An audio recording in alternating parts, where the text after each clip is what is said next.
हाँ बच्चों, K. N.. Maurya classes में आप लोगों का स्वागत है। आज हम लोग इस वीडियो में क्लास 9 के बारे में पढ़ेंगे। क्लास 9 के वीडियो पढ़ी जाएगी। कार्डेटा जो पढ़ रहे थे, संघ कार्डेटा, पूरे 10वां संघ कार्डेटा को फिशिज और टेट्रापोडा में जो बांटा गया था, क्रेनिएटा को उस टेट्रापोडा में चौथा पार्ट है लास्ट वर्ग, मैमेलिया स्तनधारी वर्ग, सबसे विकसित वर्ग ये है। बच्चों, आज हम लोग मैमेलिया क्लास मैमेलिया के बारे में पढ़ेंगे। सुपर क्लास महावर्ग टेट्रापोडा महावर्ग चतुष्पादी पार्ट 4 में क्लास मैमेलिया स्तनधारी वर्ग। देखिए, स्तनधारी वर्ग ये सबसे विकसित वर्ग है। शरीर पर बाल होते हैं, खोपड़ी, स्कल, क्रैनियम खोपड़ी के अंदर होता है। हृदय 4 कक्षकों में बंटा होता है। सबसे बड़ी विशेषता माइमरी ग्लैंड्स, जो श्वेत ग्रंथियों का रूपांतरण है स्किन ग्लैंड, सिबेशियस ग्लैंड की मॉडिफाइड फॉर्म होकर के दूध ग्रंथियां बनती हैं, स्तन ग्रंथियां पाई जाती हैं। Due to presence of mammary gland, स्तन ग्रंथियों के कारण इस वर्ग का नाम स्तनधारी वर्ग रखा गया। इसमें हृदय 4 कक्षकों में विभाजित होता है, हार्ट 4 चैम्बर्ड होता है। मादा में ओवरी और नर में टेस्टिस वृषण पाए जाते हैं। लाल रुधिर कणिकाएं आरबीसी नॉन न्यूक्लिएटेड होती हैं, जबकि कैमेल ऊंट में न्यूक्लिएटेड केंद्रक युक्त होती हैं और इस स्तनधारी में सब में नॉन न्यूक्लिएटेड होती हैं। तो चलिए कुछ कैरेक्टरिस्टिक्स पढ़ा जाए। लक्षण, मुख्य लक्षण, मेन कैरेक्टरिस्टिक्स। शरीर जो है सिर, हेड, ग्रीवा तथा धड़ में बटा होता है। शरीर कितने भागों में बटा होता है? हेड, ठीक है, नेक, गर्दन और धड़, 3 भागों में बटा होता है मुख्य रूप से। मादा में माइमरी ग्लैंड्स पाई जाती है। फीमेल जो मादा होती हैं उसमें माइमरी ग्लैंड्स, दूध ग्रंथियां पाई जाती हैं। चाइल्ड ऑफ बर्थ के बाद मिल्क सिक्रीशन, दूध श्रावण का कार्य करती हैं, जो प्राथमिक पोषण का कार्य करता है। ये स्किन ग्लैंड जो सिबेशियस ग्लैंड होती हैं, वही माइमरी ग्लैंड में मॉडिफाइड हो जाती हैं।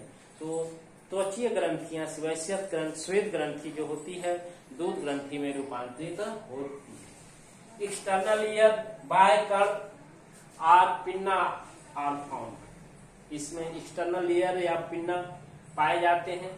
टीथ आर हेट्रोडॉन्ट, दांत जो होते हैं विषम दंती होते हैं। बच्चों, विषम दंती दांत, वैसे देखा जाए थोड़ा जान लीजिए। टिथ विषम दंती, विभिन्न पर कोई काटता है, कोई चीरता फाड़ता है, कोई तोड़ता है, कोई पीसता है। तो इस तरह से ये 4 प्रकार के दांत इसमें। कृंतक, छेदक, अग्रचर्वणक और चर्वणक। इंसीजर, केनाइन, प्रीमोलर और मोलर। इंसीजर जो कृंतक, आगे से काटने का कार्य करता है, भोजन को करने का।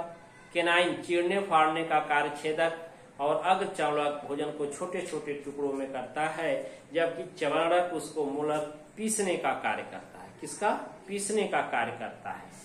देखिए, आई जो है इंसीजर के लिए, सी केनाइन के लिए, प्रीमोलर और मोलर।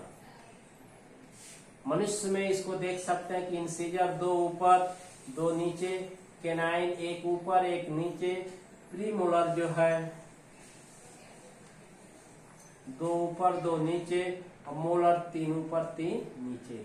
ये कुल 2 3 2 5 3 8/8, ऊपर 8 और नीचे 8, ये बराबर कितना हो जाता है? 16।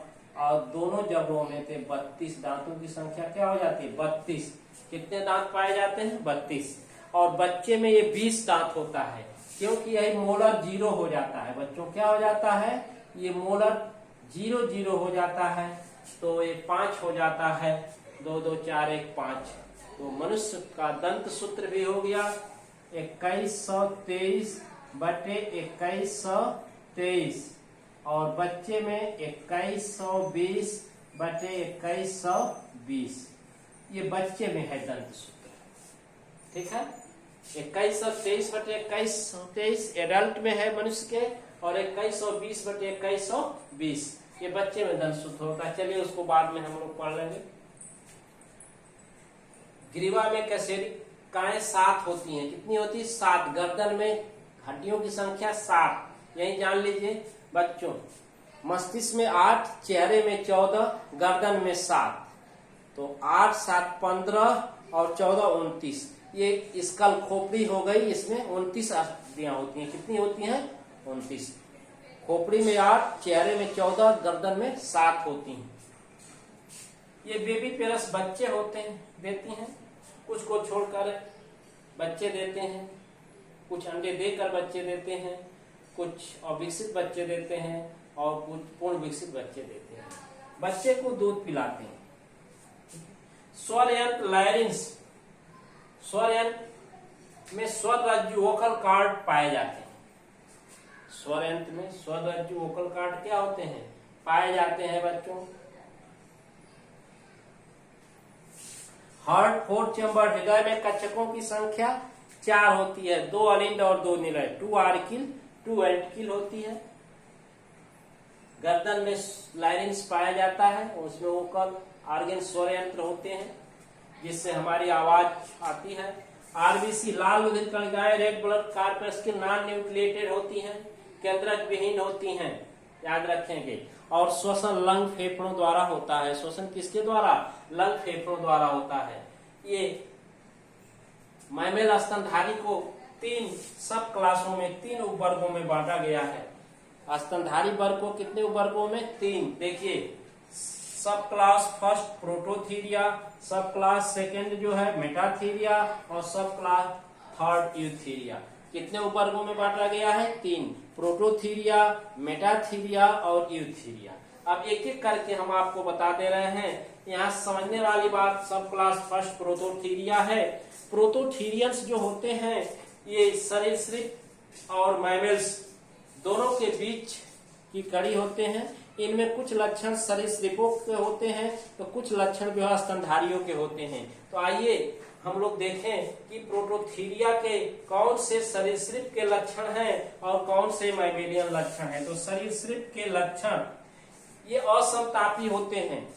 सरीसृप भी असमतापी होते हैं, प्रोटोथीरियन भी असमतापी होते हैं। वृषण शरीर के अंदर पाया जाता है। अंडे पीतक युक्त कवच वाले होते हैं। कर्ण पल्ले एब्सेंट होते हैं, यह पिंडा नहीं पाए जाते हैं। मस्तिष्क में कार्पस कैलोसम नहीं होते हैं। मस्तिष्क में इनके कार्पस कैलोसम अनुपस्थित होता है बच्चों। क्लोका पाया जाता है। ये प्रोटोथीरिया के शरीर के लक्षण रहे। अब मैमेलियन लक्षण, स्तनधारी के क्या लक्षण हैं? त्वचा पर बाल पाए जाते हैं, skin bearing hairs, memory glands, स्तन ग्रंथियां पाई जाती हैं। देह गुहा में डायफ्राम होता है। आरबीसी नॉन न्यूक्लिएटेड होती हैं। लाल रुधिर कणिकाएं केंद्रक विहीन होती हैं। ये सब आपके मैमेलियन कैरेक्टर्स हैं। तो इन प्रोटोथीरिया में जो प्रोटोथीरियंस हैं, एकिडना और ऑर्निथोरिक्स, इनमें कुछ सरीसृप के लक्षण तो कुछ स्तनधारी वर्ग के लक्षण पाए जाते हैं। इसलिए इनको स्तनधारी और सरीसृप के बीच connecting link between reptile and mammal, ये सरीसृप और स्तनधारी के बीच की कड़ी माने जाते हैं प्रोटोथीरिया। अब इसी तरह से मेटाथीरिया बच्चों, मेटाथीरियंस जो होते हैं जैसे कंगारू और ओपसम, इनके मादा के शरीर में जो फीमेल्स होती है मार्सुपियम नामक थैली होती है, एम्ब्रियो पाउच होता है, जिनमें अविकसित शिशु रहते हैं और मादा इनको क्या करती है? दूध पिलाने का कार्य करती है। जैसे कंगारू और ओपोसम 2 उदाहरण हैं मेटाथीरिया के। इसमें मार्सुपियम नामक थैली होती है, उसमें अविकसित बच्चे रहते हैं। अब बच्चों तीसरा जो वर्ग आता है, तीसरा उपवर्ग यूथेरिया। ये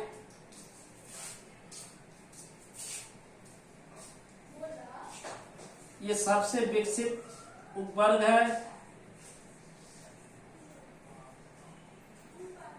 ये सबसे विकसित सब क्लास है, विकसित उपवर्ग है।